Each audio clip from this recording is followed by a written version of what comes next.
आप देख रहे हैं उर्दू दुनिया का नंबर 1 न्यूज चैनल जी सलाम। और इस वक्त की बड़ी खबर आ रही है, राबड़ी देवी के घर पर आरजेडी कारकुनान पहुंच रहे हैं और आरजेडी लीडर केदार जिंदा मछली लेकर उनके घर पहुंच गए। वर्कर्स ने कहा कि 2015 में भी मछली लेकर वो पहुंचे थे और जीत हुई थी, इस साल भी हम जीत रहे हैं ये बात। और अगर ताजा रुझानों की बात करें तो इस वक्त भारतीय जनता पार्टी इत्तेहाद 103 सीटों पर आगे चल रहा है, लेकिन अजीम इत्तेहाद काफी आगे बढ़ता नजर आ रहा है। आज राबड़ी देवी के घर पर आरजेडी लीडर का जमावड़ा साबिक वजीर आला है बिहार की राबड़ी देवी, उनके घर पर आरजेडी के कारकुनान पहुंच रहे हैं, लीडरान पहुंच रहे हैं। और एक लीडर हैं आरजेडी के केदार जो कि जिंदा मछली लेकर पहुंचे हैं और ये कहा कि शगुन होता है।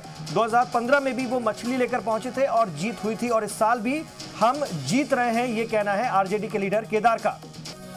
बिल्कुल। और मेरे साथ इस वक्त जी सलाम के आउटपुट हेड अब्बास मेहंदी साहब भी हैं, उनसे भी हम बात करेंगे। हमारे साथ खास मेहमान भी हैं, उनकी तरफ भी जाएंगे। अब्बास मेहंदी साहब, सीधे तौर पर जो नजर आ रहा है इस वक्त वो यही है कि नौकरी का मुद्दा, बिलखुसूस सरकारी नौकरी का मुद्दा, तरक्की का मुद्दा, यानी अपनी पिच पर तेजस्वी ने इस मैच को, इस चुनाव को बनाए रखा और शायद उसका असर दिख रहा है फिलहाल, ऐसा लगता है।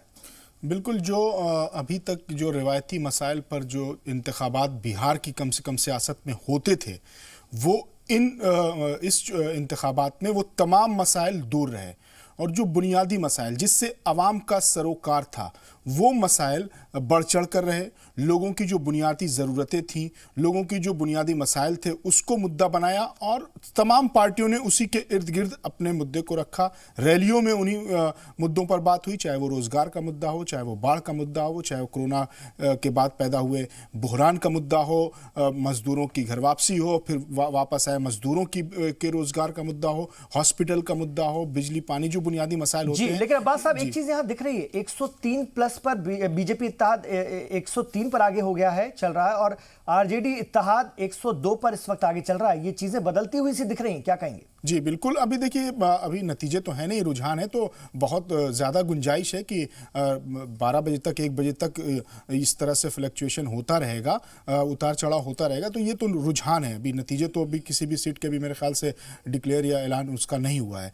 तो अभी रुझान के हिसाब से शुरू के जो बैलेट पेपर की बुनियाद पर जिस तरह से तेज़ी से बढ़े थे, अब जो ईवीएम की काउंटिंग हो रही है उसके बाद इस तरह के रुझानात आ रहे हैं। तो अभी कुछ घंटे, कुछ वक्त अभी और लगेंगे मुकम्मल तस्वीर साफ होने के लिए। जी, एक बार मैं जरा ताबिश पटेल साहब का रुख करूंगा। ताबिश पटेल साहब, इधर तो रुझान में हम देख रहे हैं कि जो डिफरेंस था, जो गैप था, वो कुछ कम होता दिख रहा है। आप लोगों के लिए फिक्र की बात? फिक्र की बात नहीं है। हम एक शेर कहेंगे कि 10 दरिया भी न छोड़े हमने, बहर जुल्मात में दौड़ा दिए घोड़े हमने। सर, ये रुझान जो अभी शुरुआती रुझान है, इसमें ये जो भी रुझान आ रहा है शहरी क्षेत्र के रुझान है। देहाती क्षेत्र से अभी किसी तरह का कोई खुला नहीं है और रुझान तभी सही आएगा जब देहाती क्षेत्र का भी खुलेगा, तब आपको दिखाई देगी कि इनके क्या महागठबंधन जो पांडव की सरकार है वो आगे आएगी और एक अच्छा लीड लेके और फतह करेगी। आर.के. मिश्रा जी, देहाती क्षेत्रों से, इलाकों से काफी उम्मीदें हैं अजीम इत्तेहाद को, महागठबंधन को, बीजेपी शहरी इलाकों की पार्टी। बिल्कुल ऐसा है। जो अभी तो शुरुआती रुझान है, थोड़ा सा हमें इंतजार और करना चाहिए हमें, और हमें देखना चाहिए। हमें ज्यादा खुश होने की जरूरत नहीं है अभी, क्योंकि ये जो पार्टी है हमारी एनडीए और भाजपा जो पार्टी है, ये बहुत ही धैर्यवान पार्टी है। कांग्रेस की तरह उछलने वाली पार्टी नहीं है ये। और जहां तक बात है, ये काफी सारे मुद्दे जो 370 और ये राम मंदिर, ये वो जितना भी हमारे शहनवाज हुसैन साहब ने सब जलवा दिया था, पटाखा से लेके सब। तो कौन धैर्य रखता है, कौन क्या करता है, जो आपको गौर करना होगा। पिछले ही इलेक्शन की बात है 2015 में। बिल्कुल, इस वक्त धीरज रखने की सबको जरूरत है, कोई पटाखा ना चलाए और कोई ज्यादा खुशी ना मनाए। कब क्या हो जाए अब्बास साहब, अभी कुछ भी नहीं कह सकते। बहुत अब ऐसा लग रहा है चुनाव बहुत टफ हो रहा है। बिल्कुल। अभी देखिए, अभी इस पर कुछ वाज़े तौर पर तो कुछ कहा नहीं जा सकता। अभी तो वोटों की गिनती जारी है और शुरुआती रुझान है, तस्वीर बहुत साफ नहीं है। लेकिन इंतखाबात की बात करें, अगर मुद्दों की बात करें और जिस तरह से इंतखाबात हुए, आपने इमरान देखा होगा कि युवा बिहार का बहुत ज़्यादा नारा दिया गया, नौजवानों के हाथ में कमान देने की बात की गई। और आपने देखा होगा कि 90 के बाद तीन जो बड़े लीडर थे बिहार के, शरद यादव, रामविलास पासवान, लालू यादव, ये तीनों लीडरान नहीं थे। इनकी गैर मौजूदगी में इंतखाबात हुए। रामविलास पासवान का इंतकाल हो चुका है, लालू यादव जेल में हैं और शरद यादव बीमार चल रहे हैं जी। अब इन तीनों की गैर मौजूदगी में इनके जो वर्सा हैं, इनके जो वारिस हैं, उन्होंने इस विरासत को आगे बढ़ाया। तेजस्वी यादव थे, चिराग पासवान थे, सुभाषनी थी शरद यादव की बेटी।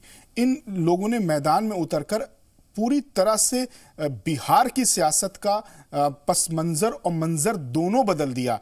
इन इंतखाबात में न जात, न बिरादरी, न धर्म, जो बुनियादी मसाइल थे, जो एक नौजवान के सीने में जो एक आग धधक रही थी बिहार के नौजवान के, जो एक नौजवान का मसला था, एक मुद्दा था, उसको, उसकी नब्ज को टटोला और इन तीनों लीडरान के बेटों ने, बच्चों ने आगे बढ़कर अपनी विरासत को ऐसे संभाला और इस इंतखाबात को ऐसे लेकर गए कि बिहार की सियासत, आप सोचिए, बिहार की सियासत में अगर आप किसी रिक्शे वाले के पास बैठ जाएंगे, किसी चाय की दुकान पर, मामूली सी दुकान पर अगर चार मजदूर भी बैठे हुए हैं, तो वो भी सियासत पर ऐसी गहरी समझ रखते हैं और ऐसी गहरी बात करते हैं जो शायद दिल्ली में बैठे बड़े से बड़े मशाख सियासतदान न समझ सकें और उसको न उसकी बात को पहुंच सकें।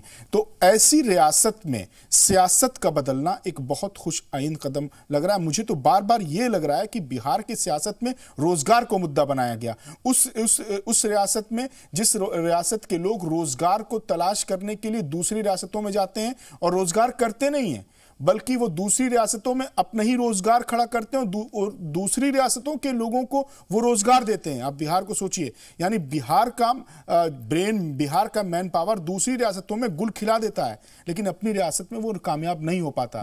तो इस वजह से मुझे बड़ा बेहतर लग रहा है जो नतीजे अब जो भी आए, लेकिन जो मुद्दों पर, जिन मुद्दों पर चुनाव लड़ा गया है, वो मुद्दे तरक्की याफ्ता मुद्दे थे, तरक्की की राह पर चलने वाले मुद्दे थे, तरक्की पसंद मुद्दे थे और वोटर्स ने भी इन मुद्दों पर वोट दिया है।